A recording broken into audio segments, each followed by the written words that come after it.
Hello, magandang gabi po sa inyo. Si Bossing Busot. By the way, papakita ko po sa inyo po yung ginawa kong paglilinis sa sasakyan. Ayan po.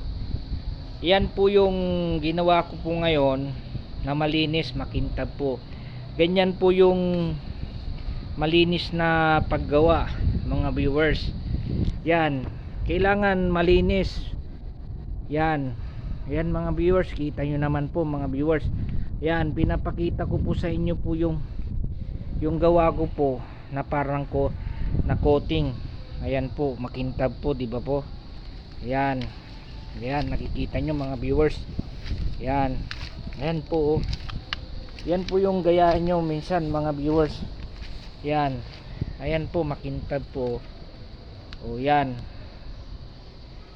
Yan mga viewers. Yan yung kintab ng sasakyan na ginawa ko po.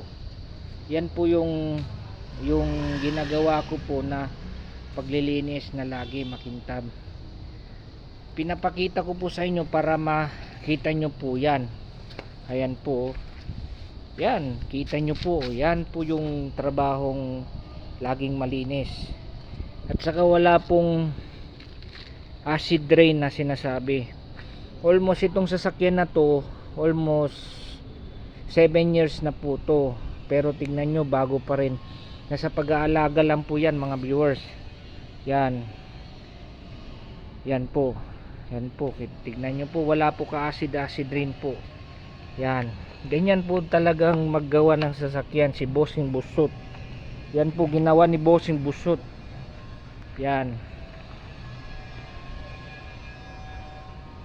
Yan po. Yan po yung magandang sasakyan po. Kita nyo naman po, malinis.